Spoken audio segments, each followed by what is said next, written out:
tee up and the shot into the corner from Cristiano Ronaldo. আসছে ফেব্রুয়ারিতে 40 বছর পূর্ণ করবে ক্রিস্টিয়ানো রোনালদো। তার সমসাময়িকেরা সেই কবেই অবসর নিয়ে ফেলেছেন। অনেকেই তো কোচ হিসেবেও কেরিয়ার শুরু করেছেন, কিন্তু রোনালদো এখনও তরুণদের সঙ্গে পাল্লা দিয়ে গোল করছেন। রেকর্ড নিজেই এখন তার পায়ে লুটায়। ইউরোপের ক্লাব ফুটবলে সম্ভাব্য সবকিছু জিতে সৌদি আরবের লিগে নাম লেখানো রোনালদো মরুপ্রান্তরেও ফুটবল পায়ে ফুল ফোটাচ্ছেন, তোলপাড় করে দিচ্ছেন রেকর্ড বুক। সৌদি প্রো লিগে গত 21 জানুয়ারি আল খালিজের বিপক্ষে 3-1 গোলের জয় পেয়েছে আল নাসর। ম্যাচে জোড়া গোল করে দলের জয়ে বড় অবদান রেখেছেন ক্রিস্টিয়ানো রোনালদো। সেই সঙ্গে সৌদি আরবের ক্লাবটির হয়ে 100 গোলের অবদান রাখার মাইলফলকও ছুঁয়েছেন তিনি। আল নাসরের হয়ে 100 গোলে অবদান রাখতে এই পর্তুগিজ মহাতারকার লেগেছে মাত্র 92টি ম্যাচ।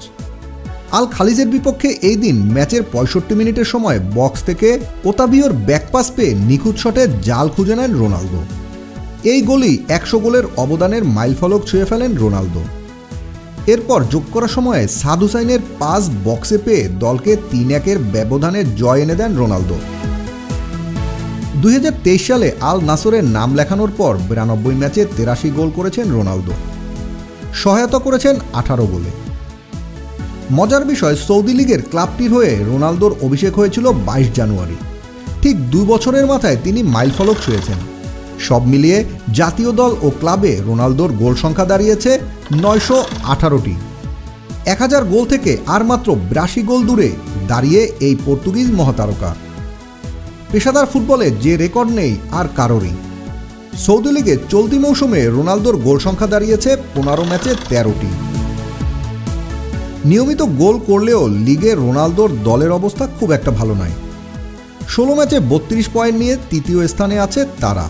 শীর্ষে থাকা আল হিলাল সমান ম্যাচ খেলে 11 পয়েন্টে এগিয়ে। সৌদি ক্লাবটিতে যোগ দেবার পর এখন পর্যন্ত অবশ্য রোনালদোর শিরোপা ভাগ্য খুব একটা ভালো নয়। এখন পর্যন্ত ক্লাবটির হয়ে মাত্র 1টি শিরোপাই জিতেছেন রোনালদো। তবে লিগ শিরোপা এখনও ছুঁয়ে দেখার সৌভাগ্য হয়নি তার। Team sports news desk.